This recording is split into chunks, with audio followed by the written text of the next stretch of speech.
Vamos então para o nosso segundo dia de leitura de Provérbios. Estuda esse livro maravilhoso, um livro de sabedoria, né? Para quem tá buscando aí ter uma vida mais sábia, ter, assim, como posso dizer, mais conhecimento e viver uma vida melhor.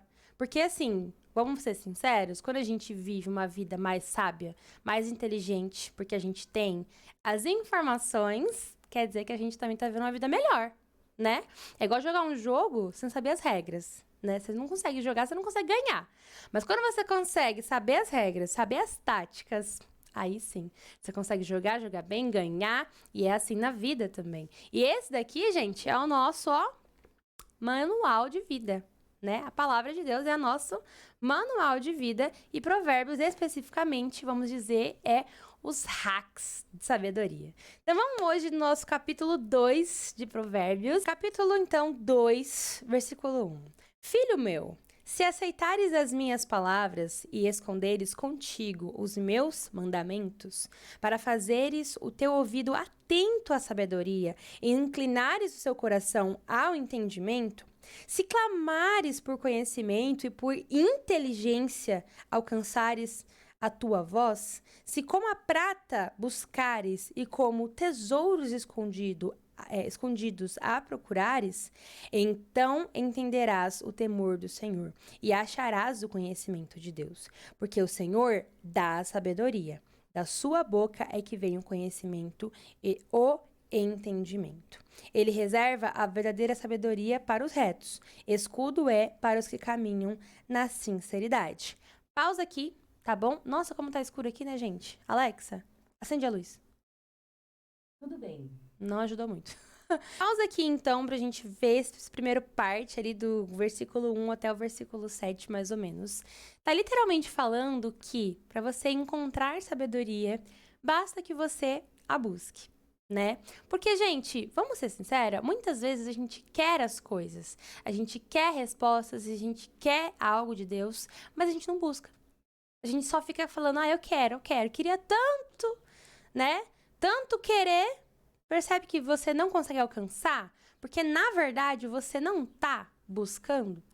Então, quando a Bíblia mesmo vem falar, olha, se você aceitar as palavras, esconder contigo os mandamentos, ou seja, guardar, entendeu? No seu coração os mandamentos, para você se fazer ouvido, atento à sabedoria. Se você buscar, clamar, você vai receber. Então, isso, gente, é o que eu falo. A Bíblia, ela é repleta de promessas de como a vida funciona. E a gente precisa pegar esses, vamos chamar assim, esses hackzinhos, né? Se fosse um vídeo de alguém que é, como posso dizer, coach, ia falar isso. Esses são os hackzinhos da vida boa, os hacks, né? São as promessas que Deus entrega pra gente. Quais são essas promessas? Quais são essas chaves, esses segredos?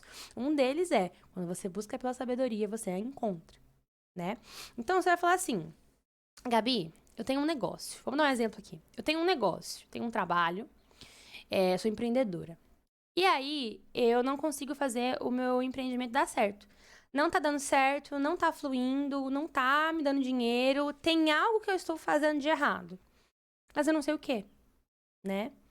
E aí, qual que é a sua posição? Você fica reclamando, você fica chorando, você fica falando, por que não dá certo? Por quê? Por quê? Por quê? Isso não é buscar sabedoria. Agora, quando você se coloca numa posição de alguém que vai em busca da sabedoria, então você vai receber essa sabedoria. E essa sabedoria, muitas vezes, vai ser Deus falando assim pra você: ei, as suas contas, ó, financeiro, não tá nada com nada, tá tudo bagunçado, arruma isso. Isso é sabedoria. Sabedoria para gerenciar suas finanças, sabedoria para gerenciar o estoque, sabedoria para gerenciar o seu trabalho de uma maneira diferente. Sabedoria para perceber que talvez o problema é a sua recepcionista que tá passando a perna, que tá mandando seus clientes embora, que tá atendendo mal.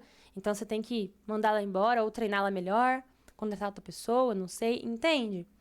Isso, tô falando um exemplo, mas vale para tudo na sua vida. Por que eu não estou passando naquela prova? Ao invés de só reclamar que não consegue, que é uma idiota, que como eu sou burra, não, busca sabedoria. Fala, Senhor, me ajuda a estudar, me ajuda a entender que curso você quer que eu faça, que faculdade você quer que eu vá. Na outra live tinha alguém aqui no chat que tinha falado que tá meio perdido em relação à faculdade, que não sabe qual faculdade seguir. Busque em Deus essa resposta, né? Então, a sabedoria, gente, ela está disponível. A gente pode acessá-la. E isso é uma promessa que tá aqui em Provérbios, tá? Mas a gente tem que buscá-la. É uma coisa que é ativa. Vocês conseguem entender? Vamos continuar. No versículo 7 vai falar: Deus reserva a verdadeira sabedoria para os retos. É por isso que vamos dizer assim, é difícil a gente encontrar a sabedoria, entende? Porque Deus não vai entregar sabedoria para qualquer mulambo, entendeu? Não vai, não vai. Vamos lá. Escudo é a sabedoria, é um escudo para os que caminham na sinceridade, para que eles guardem as veredas, os caminhos do juízo. Ele preservará o caminho dos seus santos. Então, entenderás a justiça, o juízo, a equidade e todas as boas veredas, né? Todos os bons caminhos. Porquanto a sabedoria entrar no seu... Pois quando a sabedoria entrar no seu coração e o conhecimento for agradável à tua alma, o discernimento te guardará e a inteligência te conservará. Deixa eu dar uma pausinha aqui que a gente já virou para a próxima página, mas tem uma coisa muito específica que eu quero falar aqui para vocês, que é o versículo 9. Então, entenderás a justiça, o juízo, a equidade e todas as boas veredas e todos os bons caminhos. Gente, quantas pessoas não conseguem entender qual o caminho seguir, qual que é o caminho certo de fazer, entendeu? Porque não tem sabedoria, né? Ou não consegue entender, por um exemplo, certos juízos do Senhor porque não são sábios. E aí você cai naquela vida muito vitimista, sabe? O entendimento da justiça, o entendimento do juízo, da equidade. Hoje a gente vive num mundo, vamos falar a verdade, hoje a gente vive num mundo muito polarizado, um mundo muito confuso, onde cada um tem a sua opinião muito demarcada e aquele que não concorda com você está completamente errado. Ah, por que não? Porque tem que estar certo, tem que estar... Entende?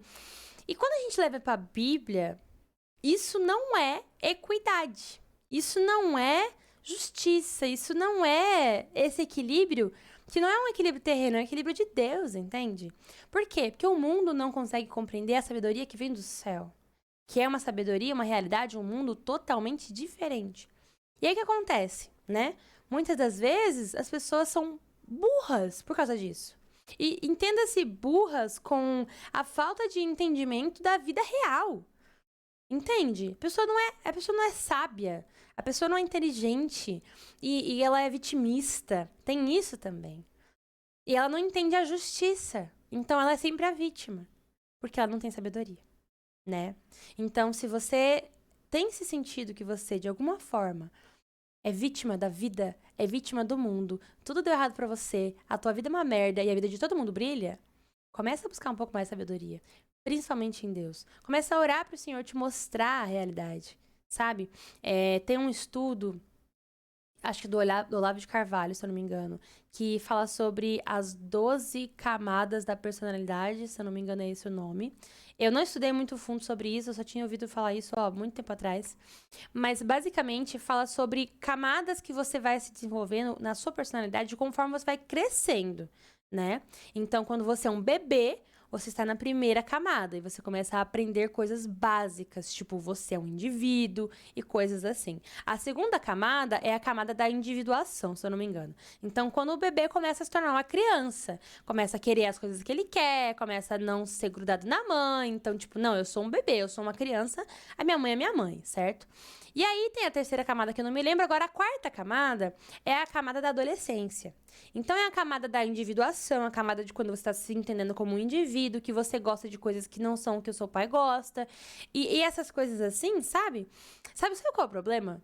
É que os adultos, muitas vezes, de 20, 30 anos, ainda estão presos na quarta camada.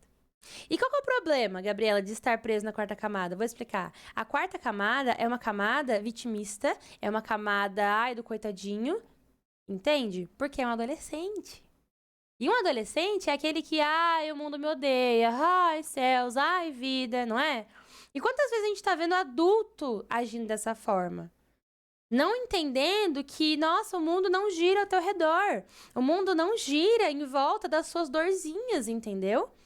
E quando você passa desse ponto, você chega então na quinta camada, entendendo que o mundo não tá girando ao seu eixo, entendeu? Mas muitas pessoas não passam dessa camada, né? Então a gente pode fazer essa relação. Quando você não tem sabedoria, é isso que acontece com você. Você fica, ó, perdidinho. O mundo gira ao seu redor, mas não é bem assim, tá? Vamos continuar? Vamos lá. O discernimento te guardará e a inteligência te conservará. Eu até anotei aqui, ó, da mesma maneira que Jesus resistiu ao diabo com a sua sabedoria, certo? Acerca da palavra. Então pensa que a sabedoria vai te guardar, exatamente como guardou o Senhor quando ele estava ali sendo tentado no deserto, né? Porque ele era sábio. Sábio do quê? Da palavra de Deus. Saber a palavra de Deus é um tipo de sabedoria. Você pode ser sábio em outras coisas, mas a sabedoria vai te guardar. Por exemplo, para você ser uma pessoa que não vai ser facilmente enganada, não vai ser facilmente passada a perna, entende? É nisso que a sabedoria te guarda, tá, gente? Para te afastar do mau caminho e do homem que fala coisas perversas, do que deixam as veredas da retidão para andarem pelos caminhos escusos, que se alegram em fazer o mal e folgam com as perversidades dos maus, cujas veredas são tortuosas e se desviam dos seus caminhos. Olha só, então a sabedoria vai te afastar de pessoas mal intencionadas, que podem mexer com a sua cabeça. Eu vou até abrir aqui com vocês que quando eu era adolescente, eu tinha 18 anos quando eu entrei na faculdade. 17 para 18. E eu fui muito manipulada por falta de conhecimento. Que conhecimento? Um conhecimento de malícia, um conhecimento também de política, um conhecimento de mundo que não fazia parte da minha realidade. Então, eu não era uma pessoa politizada, eu não era uma pessoa que entendia dessas coisas. Eu vim de uma realidade de uma escola muito simples e que as pessoas não tinham essas discussões sociais. Hoje já se tem muito na escola, né? Na minha época não tinha. Só que quando eu fui para a faculdade, muitas pessoas vieram cantar essas ideias na minha cabeça, né? Gente, a minha visão de mundo é de uma pessoa cristã. Então, eu não concordo com muitas ideologias que são, né, disseminadas por aí. Então, naquela época, eu desconhecia essas coisas e me cantavam essas ideias de uma maneira muito bonita, né? Que o feminismo vai salvar as mulheres. Uau! Falava tudo das coisas boas desses movimentos. E eu fui me afastando de Deus e caindo nessa ladainha. Por falta de sabedoria, por falta de conhecimento, por falta de atenção. E eu me desviei dos caminhos do Senhor. Mas porque eu tive más companhias e eu não tinha conhecimento. Quando eu comecei a estudar um pouco mais, orar um pouco mais, o Senhor foi revelando as coisas pra mim e aí eu percebi que eu não estava num caminho muito legal, né? Enfim, versículo 16 diz assim: que a sabedoria também serve para te afastar da mulher estranha, sim, da estranha que lisonjeia com as palavras, que deixa o guia da sua mocidade e se esquece da aliança do seu Deus. Porque a sua casa se inclina para a morte e as suas veredas para os mortos. Todos os que se dirigem a ela não voltarão e não atinarão com as veredas da vida, para andares pelos caminhos dos bons e te conservares nas veredas dos justos. Porque os retos habitarão na terra, e os íntegros permanecerão nela. Mas os ímpios serão arrancados da terra, e os transgressores serão dela exterminados. E aqui a gente termina o nosso segundo capítulo de Provérbios. Gabi, esse versículo está falando sobre uma mulher. É sobre uma mulher mesmo? Não, gente. É porque sempre que a gente fala sobre homem, meio que a gente fala sobre humanidade. E quando a gente tá falando aqui sobre mulher, a gente tá falando sobre o sexo oposto a qual é atraído. Entende? Então, se você tá me ouvindo, é uma mulher, leia isso como a sabedoria serve para te afastar do homem estranho, do homem que vai te lisonjear com a tua boca, vai falar, ai, como você é linda, como você é maravilhosa, ai, como você é a pessoa mais linda que eu já conheci na minha vida, eu não conheci nenhuma mulher como você. Entende? E aí, se você não for uma mulher sábia, que tem sabedoria, você vai cair nesse papinho doce, entendeu? Que vai te levar pra desgraça. Vai te levar pra mágoas, pra você machucar o seu coração, pra você ficar triste, pra você se afastar do Senhor, pra você cair em pecado. né? Então, a palavra tá dizendo aqui que a sabedoria que você deve buscar, né? Provérbios. A sabedoria, ela vai te afastar das más relações, seja com pessoas que vão querer te levar para o mau caminho, vamos dizer assim, seja de pessoas que vão querer se relacionar com você, te dar ali uma tentação mesmo, né? Querer se relacionar com você mais do que amigos, te elogiando, te seduzindo de alguma maneira, mas que não vai te levar para um caminho que você quer. Não vai te levar para um caminho de vida, de um casamento bom, de uma vida boa, não. A boca é cheia de mel, mas por dentro só tem veneno. Entende? Então a sabedoria vai te guardar também desse pensamento. Você vai ser mais, aberta para os relacionamentos que você tiver tendo, tá bom? Pessoal, esse foi o nosso segundo capítulo desse devocional maravilhoso que estamos fazendo sobre provérbios. Eu espero que vocês tenham gostado. Nos vemos no próximo capítulo. Um beijo e tchau, tchau.